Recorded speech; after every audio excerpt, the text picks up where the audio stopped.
television screen the Pran Pratishtha that took place at the Hindu temple in Abu Dhabi, the prayers, the Vedic mantrocharan, and after that it's the festival of harmony. So Prime Minister Narendra Modi is there and we'll show you those images, multiple images that you see on your television screen. You also have the spiritual head of the BAPS Mahant Swami Maharaj Ji. You also have Sadhu Brahma Bihari Das, who I'm told was a part of this entire project from the time that it was conceptualized on paper, or perhaps even before it was put to paper, from their minds to the fact that a Divya Bhavya temple now stands tall at Abu Dhabi. You also have the Minister of Tolerance of the United Arab Emirates government who's there. We'll show you those images as you look at a Divya Bhavya ceremony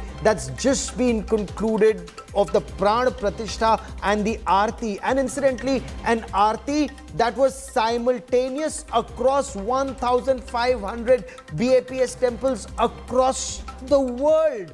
And that shows you perhaps just a glimpse of the power of the Sanatan Dharma.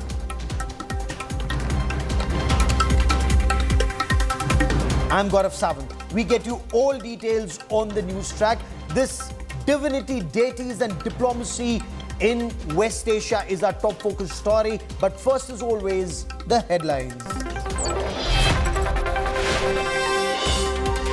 Prime Minister Narendra Modi inaugurates Middle East's largest Hindu temple in Abu Dhabi. The BAPS Mandir marks a significant moment for the Sanatan Dharma followers in UAE, as well as for the bilateral relationship between India and the UAE.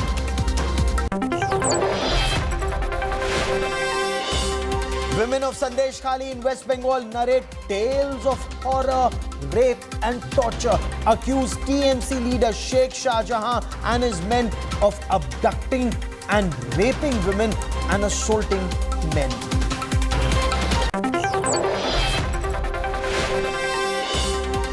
Farmers remain on the war path. Violent clashes continue at Delhi's borders. Centre urges dialogue. Round 3 of talks tomorrow at 5 p.m. Politics over farmers' protests escalate. Rahul Gandhi's MSP guarantee backfires. India Today accesses a 2010 reply which reveals that the Congress party had actually rejected the recommendations of the Swaminarayan report.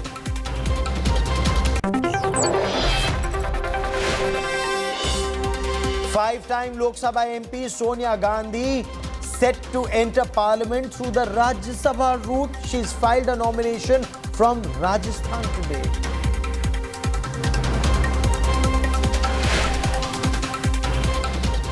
Prime Minister Narendra Modi is in Abu Dhabi. He is at the BAPS Mandir right now. He'll be addressing the Indian diaspora in just a short while from now. But before that, let me take you through some of the defining moments of this monument to Modi's Middle East doorstep. Prime Minister Narendra Modi offered prayers at the Swaminarayan temple. The Prime Minister participated in the first Aarti at the BAPS temple. Incidentally, this Aarti was conducted simultaneously across 1,500 BAPS temples across the world. The Prime Minister also took part in the symbolic Ganga Aarti at the temple premises. The temple has a Varanasi-like ghat with holy waters from rivers Ganga, Yamuna and the mythical Saraswati. Prime Minister was welcomed with special garlands as he entered the temple premises. He was welcomed by seers of the BAPS and representatives of the UAE government. BAPS Mandir chief priest ties a sacred red thread or kalava on the Prime Minister's wrist. This as sacred Vedic mantras echo across the temple. The Prime Minister reached the BAPS Mandir ahead of the grand inauguration ceremony and took a tour of the largest Hindu mandir in West Asia.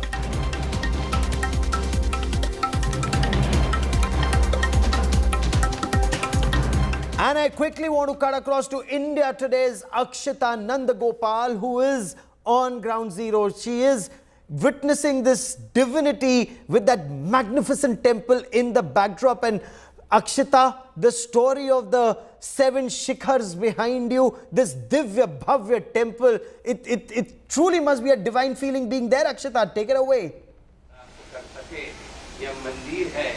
I mean, pictures quite simply don't do justice, Gaurav. We found a vantage point from which you get the most beautiful view yet of the temple, and it really comes alive in the night with all the lights here shining upon the temple, highlighting each minute detail of the carving.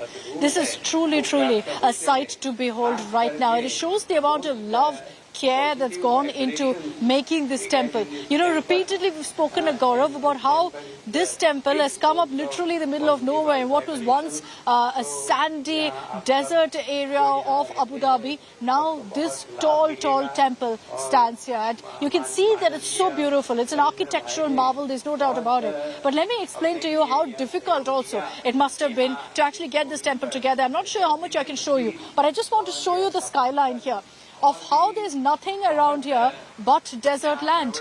And in the middle of that, there's kind of a significant, massive temple that's come up. The fact that they got it done in just about 5 years is astounding, to say the least, Gaurav. I'm sure you can't get enough of this view as well. Let me take you down and I'll show you one significant part. This is the area in which, in fact, you had the Prime Minister coming as well. Now, when the Prime Minister walked by here and you had all the artisans seated here, he made his way to one point of this temple where he also attempted to carve on the stone. There was a writing of Vasudhaiva Kutumbakam on it. Let me show you what really that looks like also. I'm just going to make my way through. Bear with me because people are walking by right now. But these are the pictures right now. And let me just show you what the sandstone looks like. This is the massive block of stone. This is the massive block of stone that was placed here where the Prime Minister also stood. He attempted to carve on it. Vasudhaiva Kutumbakam written on it is this edge that the Prime Minister essentially also was seen symbolically carving away. It's the same stone that's been used across the temple. It's the same sandstone that is there that makes up this beautiful temple. And it's this view at this point where the Prime Minister, soon after the carving on that single piece of stone, also met with the UAE delegation, posed for a photo up here, and you can get a sense of what a beautiful image it would have been with this mandir on the backdrop from this point. So that is the carving stone on which the Prime Minister attempted to carve using a hammer and a chisel, and then made his way through, interacted with all of the artisans. He saw the carvings behind me and then attempted to do it himself to understand how truly difficult and what a challenge it is and how much it takes for each artisan involved in this to actually carve out any bit on the stone, all handmade, Gaurav. And that was, I think, all shipped from India. Akshita, stay with me as I bring in our guests on this special broadcast. Akshita, feel free to come in through the course of this broadcast. I have Radhika Shukla, a part of the Swaminarayan Sanstha, a volunteer there who joins us on this special broadcast. I have Dushyant Sridhar, a Vedic scholar, writer who joins us from Bengaluru, and Ambassador Veena Sikri, former top diplomat. Ambassador Sikri will give us a diplomatic perspective on the Prime Minister's visit and the message it sends across. But Radhika Shukla, सबसे पहले मेरा प्रश्न आप ही से होगा. इसे एक उत्सव बताया जा रहा है, फेस्टिवल ऑफ हार्मनी, लेकिन क्या कितना परिश्रम लगा ये दिव्य भव्य मंदिर जो आज बनकर तैयार है? क्या इसकी कल्पना थी कि ये हो पाएगा? कई बार तो कहा गया संभवतः बन नहीं पाएगा. जी बिल्कुल, जो आपको प्रश्न लग रहा है वो सेम 1997 में जब अक्षरधाम के जो रचयिता थे प्रमुख स्वामी महाराज, वो ऐसे ही अपने अविरत विचरण के दौरे पे निकले थे यूएई के रेगिस्तान में. वहाँ पे शारजाह के रेगिस्तान में वो वहाँ पे थोड़े से हरिभक्तों के साथ पहुँचे थे और उस रेगिस्तान में उन्होंने 4 प्रार्थनाएं की थी, जिसमें से पहली प्रार्थना थी कि यहाँ पे और सभी विश्व के सभी देशों के बीच में शांति प्रस्थापित हो. दूसरी प्रार्थना उन्होंने ये की थी कि सभी देशों के बीच, सभी धर्मों के बीच परस्पर मैत्री और सुहृद भाव का संचार हो. तीसरी प्रार्थना उन्होंने ये की थी कि परस्पर जो देशों के बीच शत्रुता बढ़ रही है तो उससे वो देश मुक्त हो जाए और सभी का पूर्ण विकास हो. और चौथी प्रार्थना उन्होंने ये की थी कि अबू धाबी में मंदिर बने. अब ये जो अबू धाबी में मंदिर बने तो उस टाइम पे तो वो बहुत ही एक बोलते हैं ना कि इम्पॉसिबल टास्क जैसा लग रहा था, मगर आज अभी कुछ ही मिनट पहले जैसे प्रधानमंत्री नरेंद्र मोदी ने इसका उद्घाटन किया, तो आज जो उन्होंने हमारे गुरुजी ने जो संकल्प किया था इतने सालों पहले, तो उसको साकार होते हुए हम देख सकते हैं। तो सच में एक मिरेकल जैसा लग रहा है कि It's been described as a miracle। आप बिल्कुल सही कह रही हैं। 1997 संभवतः वो वर्ष था जब वो अबू धाबी, जब वो शारजा गए थे, जब उन्होंने इस मंदिर की बस परिकल्पना की थी। So 1997 was when there was a concept, a thought in the mind. 2015 was when Prime Minister Narendra Modi raised this with, as he described, then Crown Prince of the United Arab Emirates, Mohammed bin Zayed Al Nahyan, as his brother.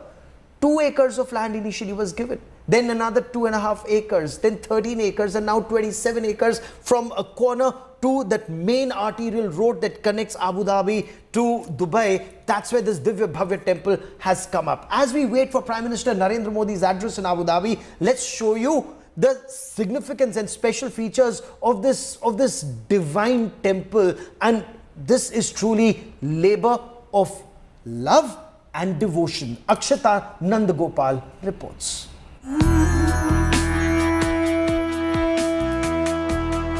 The biggest Hindu temple in the Islamic world. Welcome to the BAPS Swaminarayan Temple in Abu Dhabi, a sanctuary of spirituality and cultural convergence nestled in the heart of the United Arab Emirates. यहाँ BAPS का मंदिर बनना आपके सहयोग के बिना ये संभव ही नहीं था। और मेरी पहली मुलाकात थी, मैंने सिंपली आपको रिक्वेस्ट की कि जरा आप देख लीजिए, और पलक झपकते ही आपने उसका निर्णय करके मुझे बता दिया कि आप बस जगह पर ऐसे उंगली रख दीजिए, आपको जगह मिल जाएगी। शायद इतना विश्वास, इतना प्यार अपने आप में एक बहुत ही अनोखे संबंधों की ये शक्ति को दर्शाता है। Built on a sprawling plot, this architectural marvel boasts a prayer hall, accommodating 3,000 devotees and much more. I'm standing in front of the largest Hindu temple outside of India. And it's in the United Arab Emirates in Abu Dhabi. This is the beautiful BAPS Swaminarayan Temple, which the Prime Minister will be inaugurating on 14th February. So excitement, of course, is in the air, but it's a beautiful, beautiful architecture also that's brought this temple alive. All of it made by hand, and interestingly made of marble as well as sandstone, as you can see here. And the carvings are absolutely beautiful. Inspired by the traditional Nagar style, the temple rises majestically with its pink Rajasthan sandstone and white Italian marble. 108 feet tall, crowned with 7 spires, each representing a UAE emirate. Really been an amazing journey of infusing people from all cultures, all backgrounds, all religions, because that's what this mandir represents. It's a place for everyone to find peace, to find harmony, to come together as communities and realize fundamentally we all share the same underlying values as humans. Meticulously crafted ghats, the representations of the holy rivers adorn the temple. The central domes, the Dome of Harmony and the Dome of Peace, welcome all seekers of solace and tranquility. It's really again to show in every part of this mandir how it's about multiple communities and cultures, and we can learn so much from ancient civilizations. So we wanted to incorporate into the mandir all these stories that teach values. Inside, the devotees greeted by 8 idols, symbolizing the foundational values of Sanatan Dharma. The temple in Abu Dhabi houses 7 shrines, each dedicated to different deities hailing from Bharat's north, east, west and south. Lord Ram and Sita, Lord Hanuman, Lord Shiva and Parvati, Ganesh and Kartik, Lord Jagannath, Lord Krishna and Radha, Lord Tirupati Balaji and Lord Ayyappa. A vibrant cultural hub offering exhibitions, learning areas, sports facilities and thematic gardens for visitors to explore and engage heritage. Committed to sustainability, the temple utilizes fly ash and eco-friendly materials in its construction, ensuring a minimal carbon footprint while maintaining structural integrity.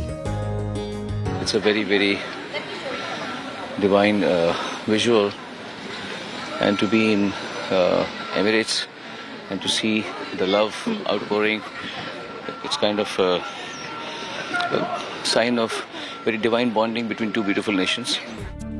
Open to people of all faiths, the BAPS Swaminarayan Temple in the United Arab Emirates invites everyone to experience Hindu culture and spirituality, fostering understanding and harmony in a world of diversity. With Akshita Nandagopal in Abu Dhabi, Bureau Report, India Today. I also want to bring into this conversation Dushyant Sridhar, a very well-respected and young, of course, Vedic scholar and ambassador of Veena Sikri. Dushyant Sridhar, the Prime Minister picked up a chisel and a hammer, and he symbolically chiseled the word Vasudhaiva Kutumbakam. ये तेरा है, ये मेरा है, ऐसा तो संकीर्ण मानसिकता के लोग कहते हैं. उदार चरिता नाम, those with a large heart, for them the entire world is one family. And this temple, Dushyant, doesn't this temple actually symbolize that thinking of Vasudhaiv Kutumbakam? Gaurav, namaskaram to you and namaskaram to all my panelists and namaskaram to your viewers. It is, of course, a very momentous occasion, especially for the Astikas who live in the Middle East. They form a huge chunk of the expats there, and this temple is going to be a fulcrum. And the good part about the temple is, despite BAPS being a sampradaya, the Uddhava sampradaya, they have also incorporated the belief systems of a large section of the Astikas of the Hindus. So there is a Sannidhi for Venkateshwara Swami, there is a Sannidhi for Swami Ayyappa, there is a Sannidhi for Ram Parivar and for Radha and Krishna, there is a Sannidhi for Puri Jagannatha Swami, there is a Sannidhi for Shiva Parivar. So in a way it also symbolizes the harmony, Gaurav.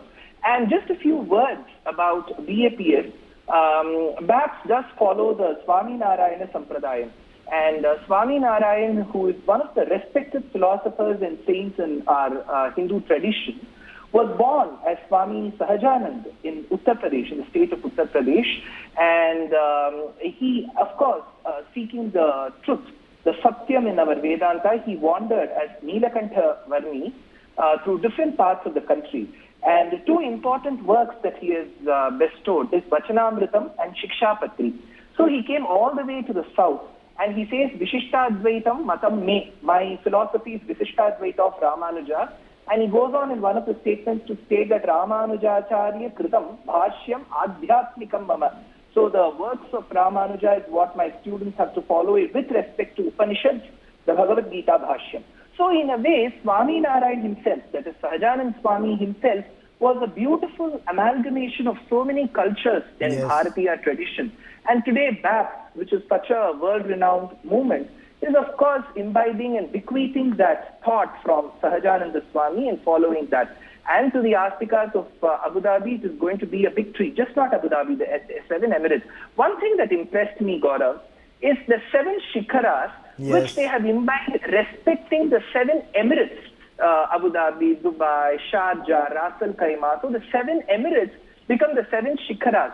So it is such a very harmonious way to go to another country, to another person's land, respectfully ask the land from them, and legally build a temple. This is the way that even our history should have been in India, where you always respect the civilization of that particular country, the religion of that particular country, do the legal way. Take the and Ganga and Yamuna coming together so beautifully, Ambassador Veena Sikri, here in Abu Dhabi. I was speaking to some of the scholars at Abu Dhabi, and they said in the Hindu tradition, in the Sanatan Dharma, we respect elephants a lot because, in those times they were seen as elephants that would carry heavy weights for temple or fortress, for all that construction. In the Middle East, in West Asia, it's the camel. So here in this temple, you have the elephants and you have the camel on the temple walls. So that's such a beautiful amalgamation of cultures of both regions, Ambassador Sikri. Yes, absolutely, absolutely. This is the real embodiment of Vasudev Kutumbakam. And it is the wise person, as you yourself quoted, who accepts that the world is one family. And this beautiful temple, Swaminarayan Temple in Abu Dhabi, reflects this. It is the ultimate coming together of all the cultures. We accept all the cultures. The doors of this temple are open to people of all faiths.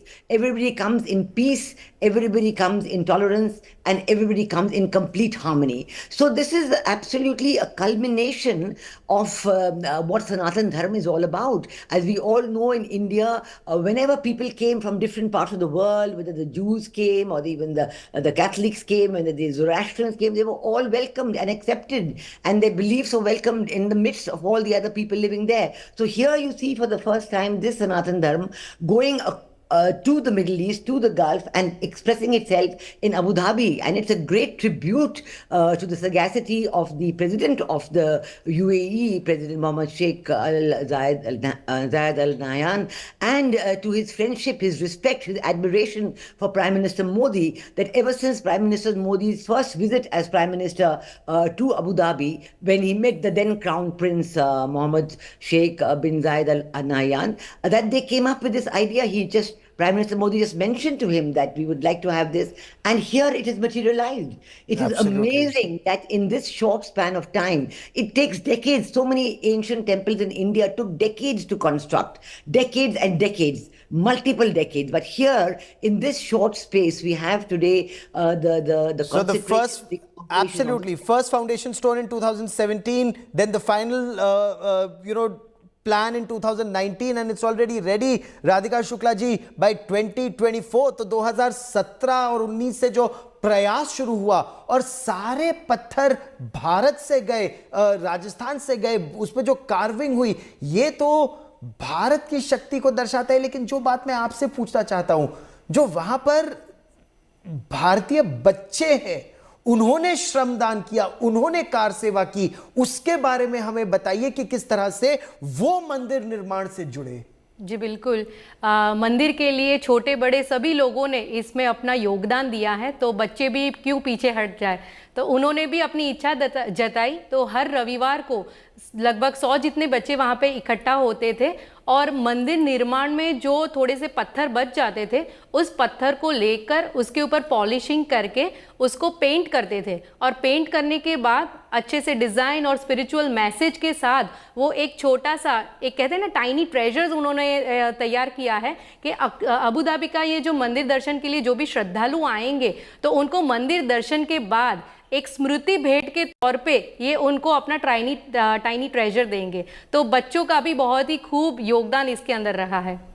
और ये कितनी अच्छी बात है Dushyant Shridhar ji, this is in a way your future generations, your next generation is being reunited with faith. It is rekindling that fire of faith in future generations, and several of those children, my colleagues Akshita Nandgopal and Anjana Om Kashyap spoke to, they said that when they were asked to give up something to be a part of this car seva, a lot of children for one whole year, they gave up television, they gave up mobile phone, they gave up cola, they gave up pizza, they gave up chocolate, and it was with seva bhav that they worked for the temple, Tushar ji. Very true, Gaurav. See, in Sanatana Dharma, in Hinduism, temple is just not meant for going, praying, and for the purpose of worship. It is also to learn from the architecture. So when you go around a temple, there are different layers, Gaurav. It talks about the animals, it talks about the Panchabhutas, it talks about the Puranic incidents, the incidents from the Itihasa. So the children of the Middle East, because the expats, the Indian expat population in the whole of Emirates itself is huge. And for them to learn about the religion to which they belong to will be serving many, many layers. It will talk about iconography, it will talk about culture, architecture, civilization on the whole. And you did bring in a very good point. It brings in discipline. When you spoke about the children giving up certain practices, which is like junk food and things like that, there is a certain discipline that a temple also brings, because the temple, opens at a certain time and closes at a certain time. So more than just reading them in books, if there is a living temple with the pratishtha done in Abu Dhabi, I'm sure the children, there will be an urge for them to go every weekend to the temple, to stay connected to the culture. So it does become a source of information and knowledge gaining as well, Gaurav. And I absolutely commend the Emirates, the president, the president there, for having been so courteous and being an Islamic nation. They have been so open-hearted, and I absolutely commend them. And this is going to talk about just not the India-UAE ties. It is also going to give a different air to the Hindu-Muslim relationship. And that is just going to bring more positivity in the relationship, and hope people do understand and learn from this. And yes, it's a wonderful moment, Gaurav. It truly is a wonderful moment. Ambassador Sikri, as a diplomat, the effort always through your entire career has been to build bridges. But when you have a diaspora which is 3.5 million strong, what kind of a bridge would this build, and what does this mean for the Indian diaspora living and working in the United Arab Emirates and the message that it sends across the region, madam? It means a lot. It means it's absolutely critical for them. I think this is the reflection of tremendous success in soft power projection for India, for the vision of our Prime Minister as he foresaw it. And he's accepted the diaspora as this living bridge between India and the rest of the world. And now the diaspora has this beautiful temple which epitomizes the coming together of all cultures. As you explained, it has the camels, it has the flora and fauna of the local place, of all the other religions. This temple has been designed and conceptualized by people representing all the religions of the world. Yes. And the land has been gifted by the president of the UAE. So, this is such a beautiful success. And this is what we always dreamt about. We must remember that millennia ago, the civilizational contacts between India and the Gulf region, the Middle East, epitomized this place. The United Arab Emirates, as we know, were famous for their pearls, famous for their beauty, and the Arab dhows and the Indian ships. There was the Gujarat coast where the shipping began, and there was the United Arab Emirates, Sharjah and other places where it was a first stop in its journey to the Middle East, and then Port Rashid.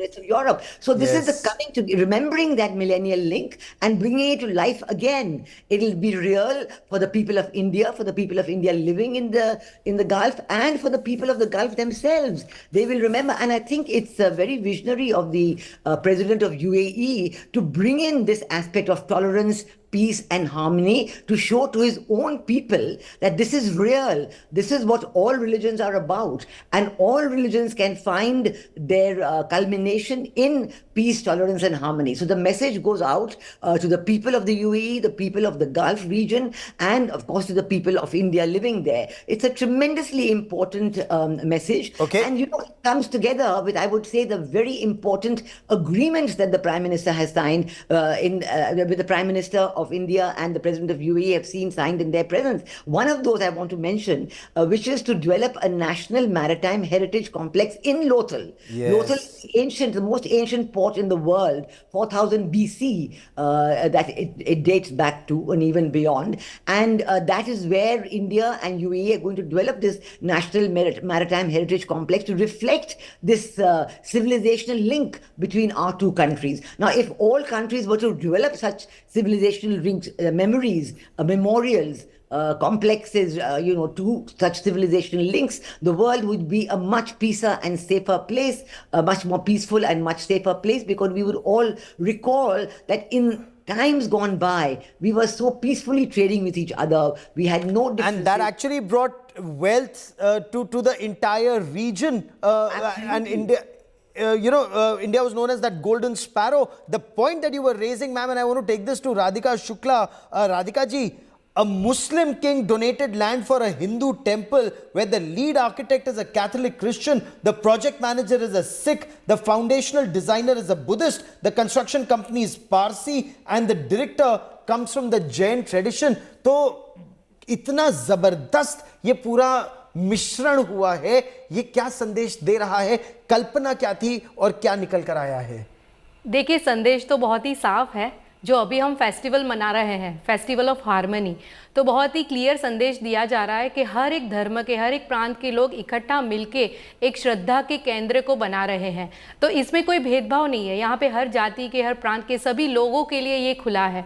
तो ये एक harmony का message जा रहा है, एक संभाव का मैसेज जा रहा है कि ये मंदिर सभी के लिए है। और Dushyant Sridhar, the prime minister, he spoke in Tamil, he spoke in Telugu, he spoke in Malayalam, he spoke in Kannada. The Kannada, the message, some who try to create that artificial north-south divide in our country, the diaspora is giving them a befitting answer, perhaps as is the Prime Minister from Abu Dhabi. Very true, Gaurav. Interestingly, there are 7 sannidhis which are built within the temple, the Abu Dhabi temple. Generally, there's a saying, half of Kerala is outside Kerala. And a large section of the Malayalam-speaking Astikas live in the Gulf countries. Yes. And UAE has a significant Malayalam-speaking population. And so we have a sannidhi for Shabarimala's Ayyappa, who's regarded as an avatar of Shasta. And to the Tamil, the Telugu, and the Kannada-speaking population, there is this grand sannidhi of Balaji, Venkateshwara Swami of Tirumala, Tirupati, there along with Padmavati.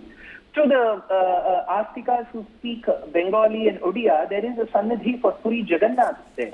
To those of them who speak Hindi, Bhojpuri, Maithili, Marwari, Marathi, Gujarati, there are sannidhis of Ram Parivar, there is a sannidhi for Radha Krishna, there is a sannidhi of Shiv Parivar there.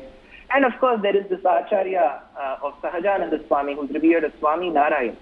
So, in a way, like how you did speak about the different people who were involved of different religions in the construction of the temple, there are different aspects of Bharatadesham and the theologies and the philosophy which is respected and represented in this beautiful temple.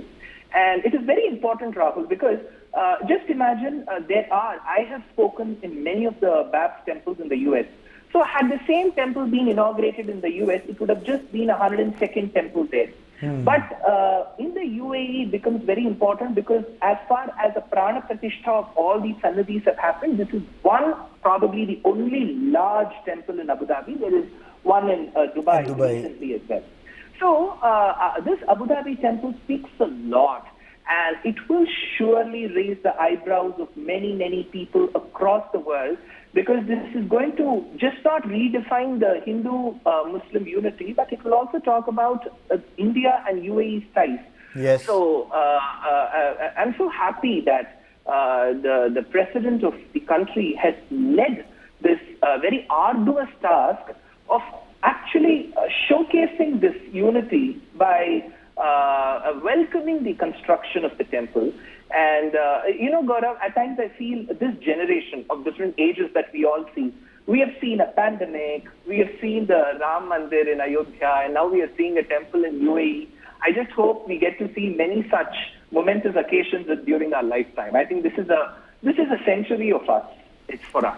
Well, we pray Jeevema Sharadah Shatam, and I hope, we live to be a happy and healthy 100, so that we do witness history being made right in front of our eyes almost across the world, but of course hoping towards a more peaceful world ahead. But Ambassador Sikri, that message, when the Prime Minister speaks in multiple languages in the UAE, when those 3.5 million Indians who live and work in the United Arab Emirates, they're not from any one part of our country, they live in harmony, it sends out a message even to those who artificially try to create a north-south divide within our country. It's actually a befitting response to how hollow their claims are. Absolutely right, because the Prime Minister's message is that India is for all, and he represents all of India, and he accepts everyone from every part of India as being equally worthy, equal to everybody else, no matter what religion, what community, what faith he follows. And this message is going out in every program that is being implemented in India, every welfare scheme, and in the message to the Indian diaspora that we all should be one. We shouldn't carry any differences. Any differences, small incidents can occur, but these should be dealt with just as they are. The bigger picture has to be one of unity, because the unity in our diversity is what is going to carry us forward. And to bring that message from the ancient civilization links of 4000 BC to the present, we have the agreement which India and UAE have signed on the India-Middle East Economic Corridor. So this is the 21st century message that we are carrying forward the ancient traditions. We have brought this temple which is reflecting the ancient traditions, but we are looking forward to the future in building a very professionally developed modern India Middle East Economic Corridor, and the intergovernmental framework for that has been agreed upon. So we see that in the future too, by basing ourselves on unity, on bringing together all parts of India, bringing together India and the UAE, we can work together for a very prosperous future in which we will carry forward this future in the indefinite time to come. There will be no curb on this, because I think the President of the UAE is also looking forward to a post-fossil fuels age, and he is planning for that. And he realizes the importance of bringing together all the peoples of India and UAE for our mutual benefit and success. I'll come to that aspect of the IMEC in just a moment, because that's extremely, extremely significant. Perhaps again a civilizational game changer, as some described, for this region. But before that, Radhika ji, ये जो मंदिर बन रहा है, ये इसमें कहा यह जा रहा है, कई श्रद्धालु वहां बोल रहे थे कि अगर प्रधानमंत्री नरेंद्र मोदी ना होते और अगर यूएई के राष्ट्रपति नहीं होते तो ये मंदिर नहीं बन पाता। अगर मोहम्मद बिन जायद अल नहयान की निजी मित्रता नहीं होती तो इतना भव्य मंदिर संभव नहीं हो पाता। क्या ये सत्य है? देखिए, मंदिर संभव होता या नहीं वो तो मैं नहीं बता सकती, मगर मैं इतना ज़रूर कहना चाहूँगी कि हमारे जो प्रधानमंत्री हैं नरेंद्र मोदी और वहाँ के जो राजा हैं crown prince Sheikh Mohammed bin जायद अल नहयान, उनके जो संबंध है वो काफ़ी गहरे हैं। वो एक दूसरे को भाई के तौर पे बोलते हैं। तो कहते हैं ना कि उनकी ये गाढ़ रिश्तों का परिणाम है कि नरेंद्र मोदी जी ने वहाँ पे प्रस्ताव रखा कि मंदिर की ज़रूरत है, और सामने जो राजा हैं वहाँ के, उन्होंने भी उस प्रस्ताव को स्वीकार किया। तो कहीं ना कहीं ये जश्न दोनों को मिलना चाहिए, उनकी उदारता को मिलना चाहिए, उनके विशाल हृदय को मिलना चाहिए कि एक मुस्लिम कंट्री ने एक हिंदू मंदिर बनाने के लिए ऐसे जगह दे दी और ऐसा दिव्य भव्य मंदिर बनकर तैयार हुआ।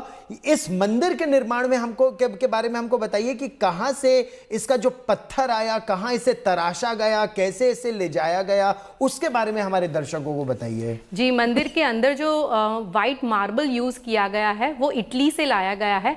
इटली से वो मार्बल इंडिया ले जाया गया, वहाँ पे राजस्थान के अंदर वहाँ पे उसकी कार्विंग की गई। जो बाहरी पत्थर है, गुलाबी पत्थर, वो राजस्थान का ही पत्थर है, बलुआ पत्थर जिसे बोलते हैं। राजस्थान में ही उसको पिंडवाला में उसकी कार्विंग की गई। दोनों पत्थरों को फिर कंडला शिप के थ्रू यहाँ पे अबू धाबी में लाया गया। खास बात तो ये है कि पत्थर जिस कंटेनर में लाते थे तो वो लकड़ी के जो सामान थे, मतलब जो कंटेनर थे, तो मंदिर को तो वहाँ पे उनको यूज़ कर दिया गया। फिर वो जो बाकी कंटेनर रहते थे, उनकी जो लकड़ी रहती थी, उसको भी हमने वेस्ट नहीं कर दिया। वो लकड़ी में से भी वहाँ का जो फूड कोर्ट बना है, उसके जो बेंच है, टेबल है, उसमें उसको रीयूज़ कर दिया। तो कोई भी मटीरियल ऐसे वहाँ पे वेस्ट नहीं किया गया है। And as we wait for the Prime Minister's address in just about moments from now, I also want to understand the significance of IMEC, the ancient civilizational route and the India, Middle East, Europe economic corridor. Ambassador Sikri, that truly promises to be a game changer. Explain this intergovernmental agreement on the operationalization or working towards the operationalization of that IMEC, and is there a time frame for that, ma'am? There is. I mean, they want to do it as soon as possible, but this intergovernmental framework that has been signed on yesterday is a real game changer, because it shows how specifically in what areas the Indian government and the UAE government will cooperate, what each side will do to make this a reality. For example, as one of the very important aspects that has been developed, another what was inaugurated virtually today was the Bharat Mart. Now, that is also part of IMEC, because in that Bharat Mart, that's a huge warehousing facility where, all the MSMEs, the micro, small and medium entrepreneurs from India can store their goods in advance. They can take it to Europe from there. It's a place in the UAE, very central place. The port facilities will be there. They'll take it to Europe. They can take it to Africa. They can trade from any part of the world. So it's those kind of logistics arrangements have to be ensured to make the IMEC, the Indian Middle East Corridor, a reality, which will later on move to Europe and other parts. Then in addition to these logistics infrastructure that you need the supply chain management. How will that happen? How will you facilitate that if a container comes from India or other facilities that you need to make seamless transportation a reality, whether it will stay in UAE, whether it will move on to some other place, all this can be done through computers. So everything that comes the software will be developed, it will be flagged. All this needs a tremendous amount of high-tech cooperation between the two countries, and the framework for that has been agreed upon. So the supply chain services have been finalized, how this will happen, and it will cover all types of general cargo, bulk containers, liquid bulk. There are different formalities, different supply chain necessities for each of these, and these will all be envisaged. So it's envisaging for the future what kind of linkages, trade linkages are going to be developed, what is the future of the linkages, what are the facilities they need at the Indian end and at the UAE end, and then from there it can carry on to other places, and of course you will have agreements with other places as well.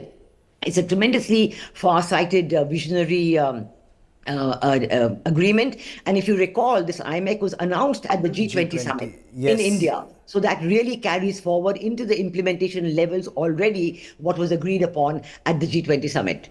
And by some accounts, a lot of work on this has already happened in terms of the railway connectivity, the port connectivity. In some instances, 70%, in some instances, 80% of the work done. Some border management still required in some areas. But the IMEC would, Ambassador Sikri, I believe Prime Minister Narendra Modi is about to speak. I just want to, for a moment, dip in to what's happening at Abu Dhabi, at this grand temple. For a moment, let's listen in.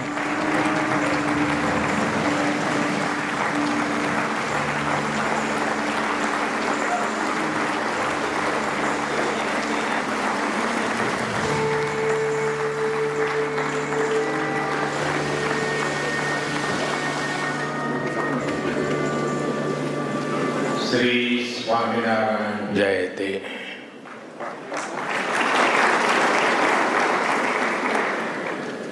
His Excellency Sheikh Nayan Al Mubarak, पूज्य महंत स्वामी जी महाराज, Bharat, UAE और विश्व के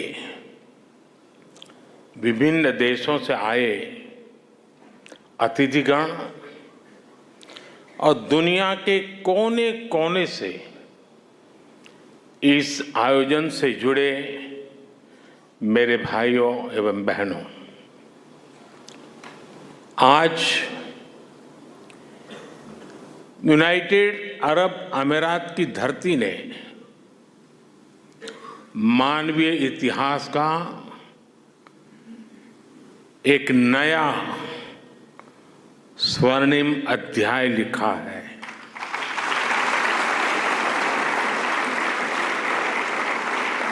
आज Abu Dhabi में भव्य और दिव्य मंदिर का लोकार्पण हो रहा है। इस पल के पीछे वर्षों की मेहनत लगी है। इसमें वर्षों पुराना सपना जुड़ा हुआ है और इसमें भगवान स्वामीनारायण का आशीर्वाद जुड़ा है। आज प्रमुख स्वामी जिस दिव्य लोक में होंगे, उनकी आत्मा जहां होगी वहां प्रसन्नता का अनुभव कर रही होगी।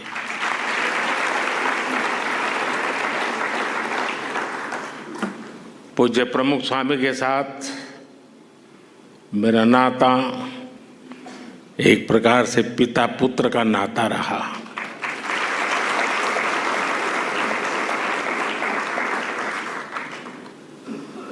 मेरे लिए एक पितृतुल्य भाव से जीवन के एक लंबे कालखंड तक उनका सानिध्य मिलता रहा, उनके आशीर्वाद मिलते रहे। और शायद कुछ लोगों को सुनकर आश्चर्य होगा कि मैं सीएम था तब भी, पीएम था तब भी, अगर कोई चीज उनको पसंद नहीं आती थी तो मुझे स्पष्ट शब्दों में मार्गदर्शन करते थे।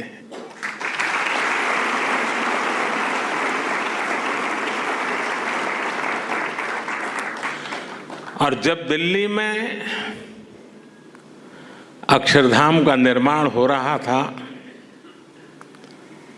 तो उनके आशीर्वाद से मैं शिलान्यास कार्यक्रम में था। तब तो मैं राजनीति में भी कुछ नहीं था। और उस दिन मैंने कहा था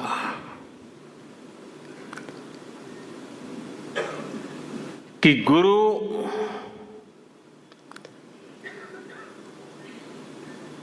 की हम बहुत तारीफ तो करते रहते हैं,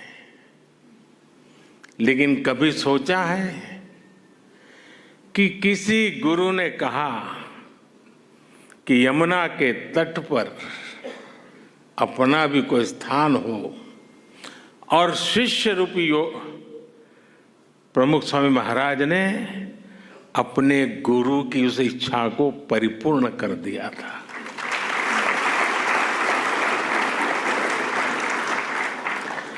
आज मैं भी उसी एक शिष्य भाव से यहां आपके सामने उपस्थित हूं कि आज प्रमुख स्वामी महाराज का सपना हम पूरा कर पाए हैं। आज बसंत पंचमी का पवित्र त्योहार भी है, पूज्य शास्त्री जी महाराज की जन्म जयंती भी है। ये वसंत पंचमी, ये पर्व मां सरस्वती का पर्व है।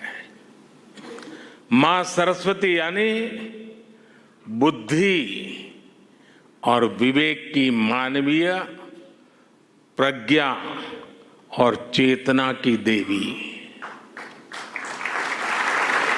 ये मानवीय प्रज्ञा ही है जिसने हमें सहयोग, सामंजस्य, समन्वय और सौहार्द जैसे आदर्शों को जीवन में उतारने की समझ दी है। मुझे आशा है कि मंदिर भी मानवता के लिए, बेहतर भविष्य के लिए बसंत का स्वागत करेगा।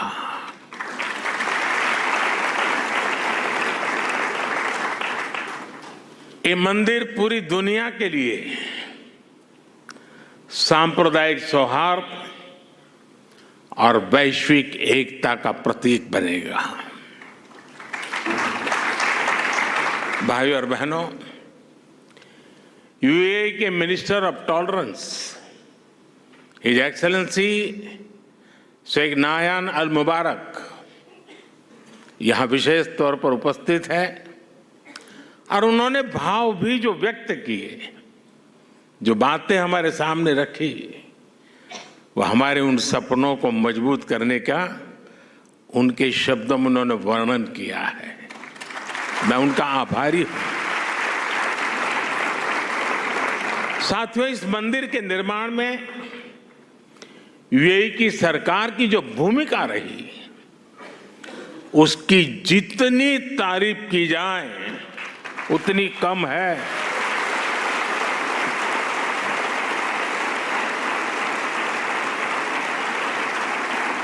लेकिन इस भव्य मंदिर का स्वप्न साकार करने में अगर सबसे बड़ा सहयोग किसी का है तो मेरे brother his highness Sheikh Mohammed bin Zayed का है।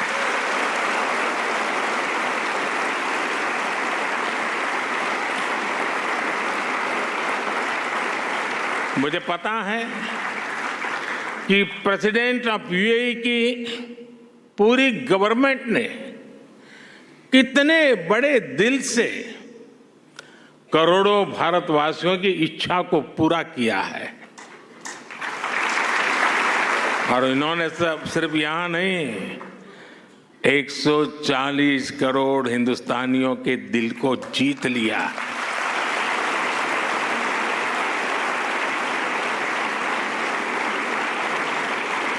मैं इस मंदिर के विचार से लेकर एक प्रकार से प्रमुख स्वामी जी के स्वप्न से लेकर के स्वप्न बाद में विचार में परिवर्तित हुआ, यानी विचार से लेकर इसके साकार होने तक पूरी यात्रा में इससे जुड़ा रहा हूं। ये मेरा सबसे बड़ा सौभाग्य है और इसलिए मैं जानता हूं कि his highness Sheikh Mohammed bin जायद की उदारता के लिए धन्यवाद ये शब्द भी बहुत छोटा लगता है। इतना बड़ा उन्होंने काम किया। मैं चाहता हूं उनके इस व्यक्तित्व को, भारत यूएई रिश्तों की गहराई को केवल यूएई और भारत के लोग ही नहीं बल्कि पूरा विश्व भी जाने।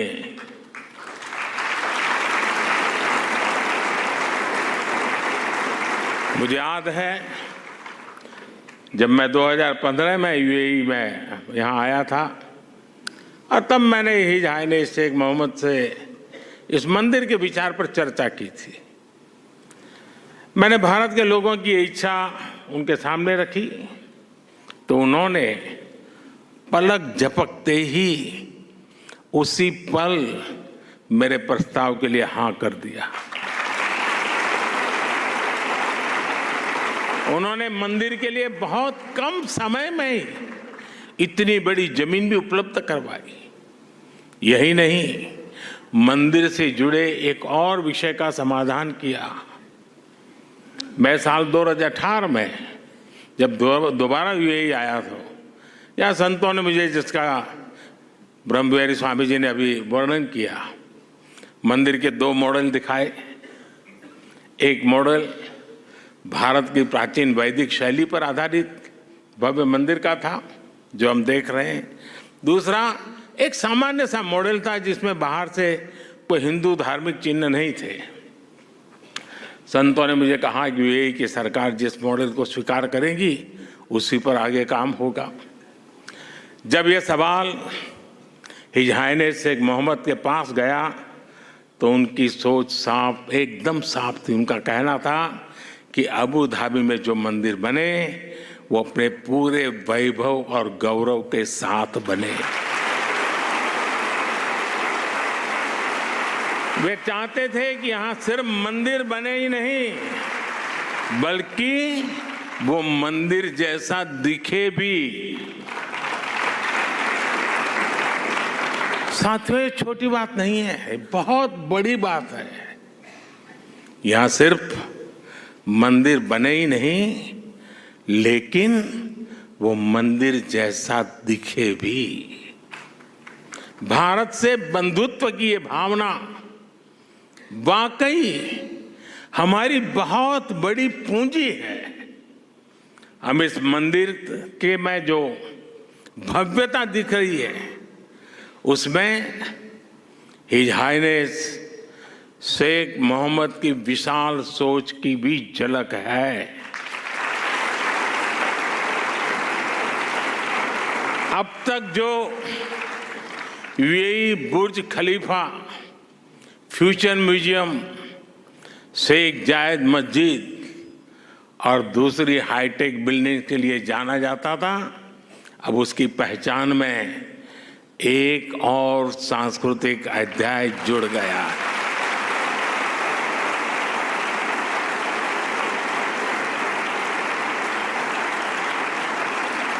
मुझे विश्वास है कि आने वाले समय में यहां बड़ी संख्या में श्रद्धालु आएंगे।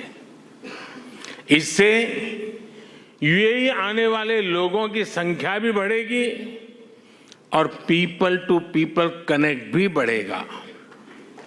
मैं पूरे भारत और विश्व भर में रहने वाले करोड़ों भारतवासियों की ओर से president his highness Sheikh Mohammed को और यूएई सरकार को बहुत बहुत धन्यवाद देता हूं।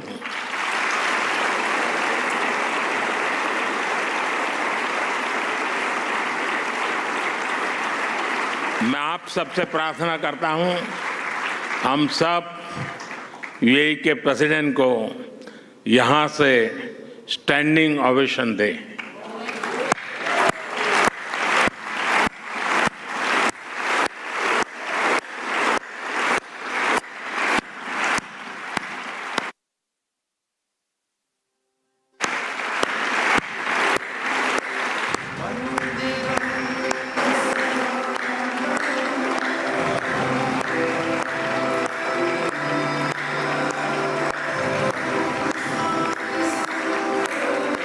बहुत बहुत धन्यवाद।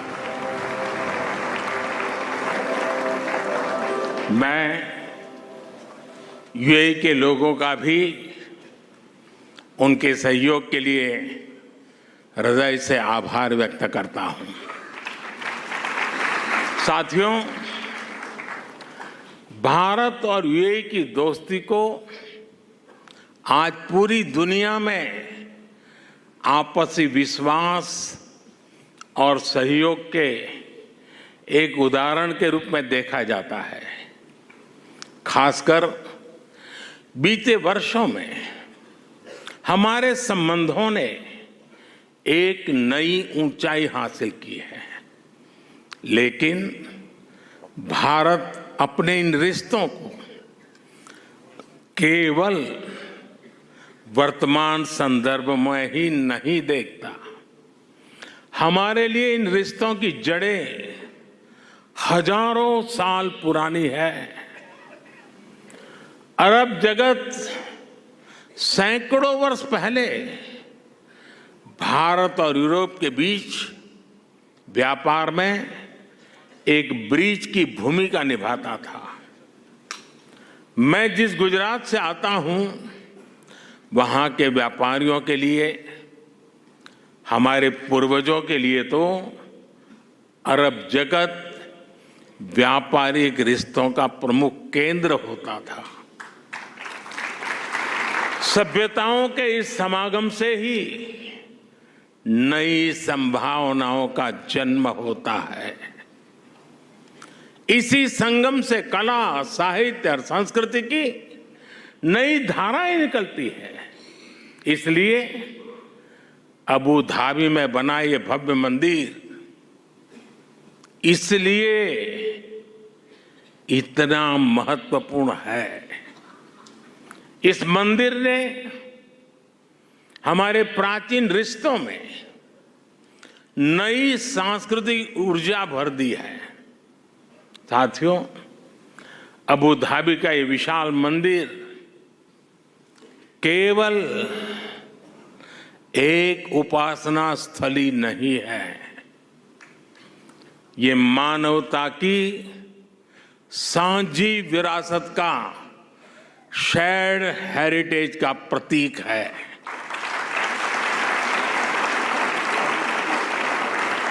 ये भारत और अरब के लोगों के आपसी प्रेम का भी प्रतीक है।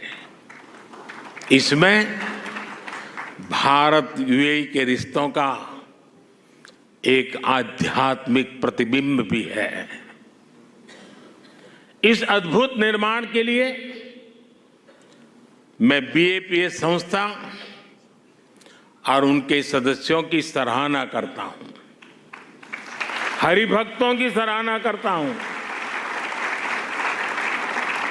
BAPS संस्था के लोगों द्वारा, हमारे पूज्य संतों के द्वारा पूरे विश्व में मंदिर बनाए गए हैं।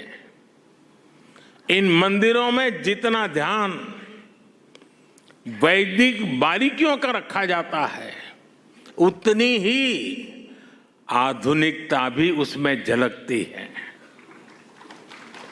कठोर प्राचीन नियमों का पालन करते हुए आप आधुनिक जगत से कैसे जुड़ सकते हैं, स्वामीनारायण संन्यास परंपरा इसका उदाहरण है।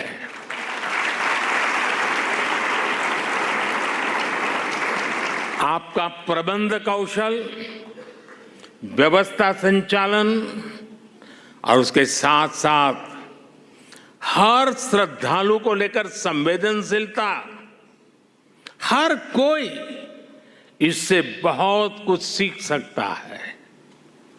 ये सब भगवान स्वामीनारायण की कृपा का ही परिणाम है। मैं इस महान अवसर पर भगवान स्वामीनारायण के चरणों में भी प्रणाम करता हूं। मैं आप सभी को और देश विदेश के सभी श्रद्धालुओं को बधाई देता हूं। साथियों, ये समय भारत के अमृतकाल का समय है। ये हमारी आस्था और संस्कृति के लिए भी अमृतकाल का समय है। और अभी पिछले महीने ही अयोध्या में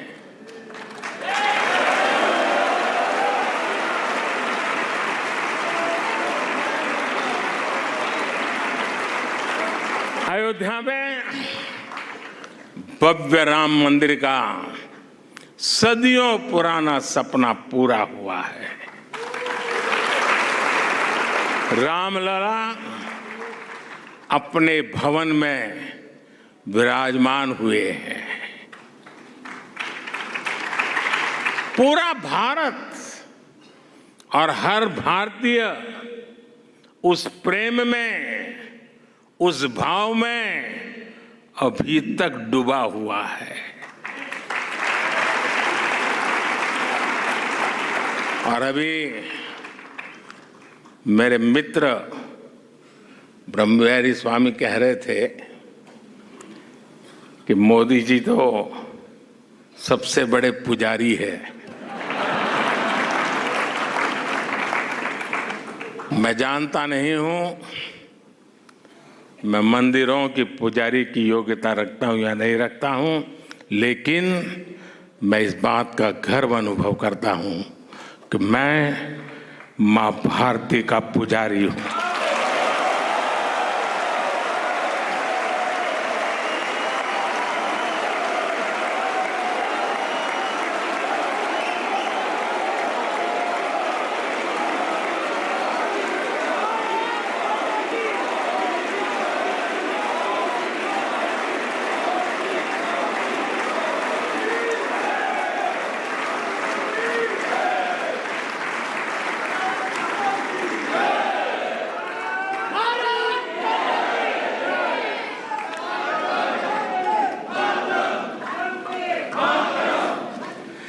परमात्मा ने मुझे जितना समय दिया है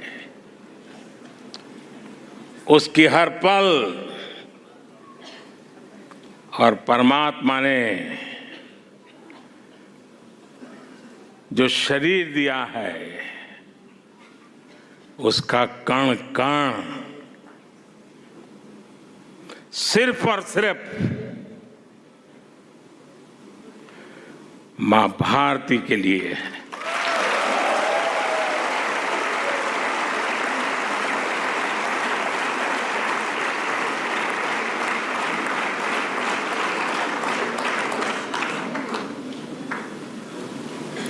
एक 140 करोड़ देशवासी मेरे आराध्य देव है।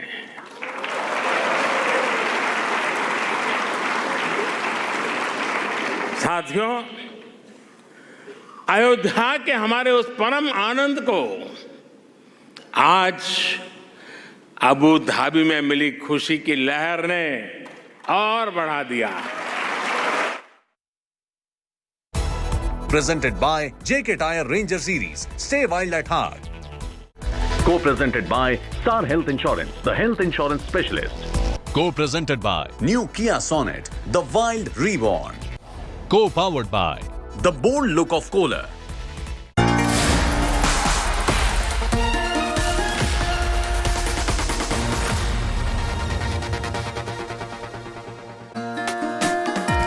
Good evening, hello and welcome. You're with the news today. This is your prime time destination. News, newsmakers, talking points. The big talking point, the battle between the farmers and the centre over a mandatory minimum support price for their crops. Is such a guarantee viable? Tonight we'll be joined by Dr. Madhura Swaminathan, daughter of Bharat Ratna MS Swaminathan, and Ashok Gulati, India's top agriculture economist. So we've got plenty to talk about, food for thought. Also, Sonia Gandhi has exited formally the Lok Sabha battle. What next for the Congress patriarch? But first, as always, it's time for the 9 headlines at 9. Prime Minister Narendra Modi inaugurates Middle East's largest Hindu temple in Abu Dhabi. Modi calls Mandir inauguration a golden chapter in the history of India-UAE ties. Farmers continue to be on the warpath. Violent clashes rage on at Delhi's borders. Centre urges for a dialogue. Round 3 of talks tomorrow at 5 p.m. Bengal's Sandesh Khali women claim absconding TMC Neta Shahjahan Sheikh and his aides abducted and raped women. BJP hits the streets in protest.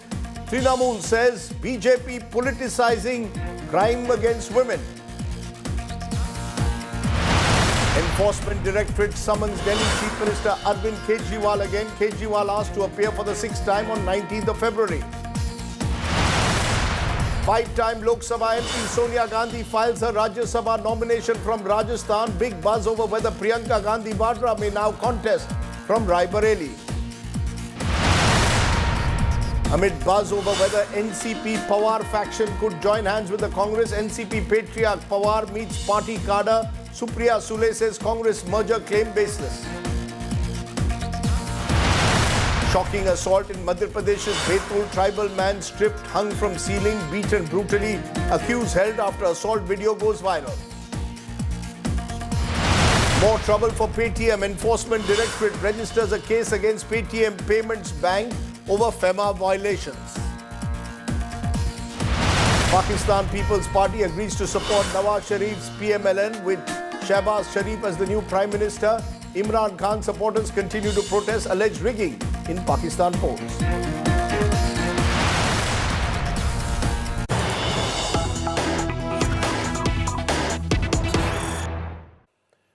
But to our top story and our breaking news at this moment, the centre farmer talks now will enter a round 3 tomorrow to try and break the impasse which has led farmers to protest in and around the national capital.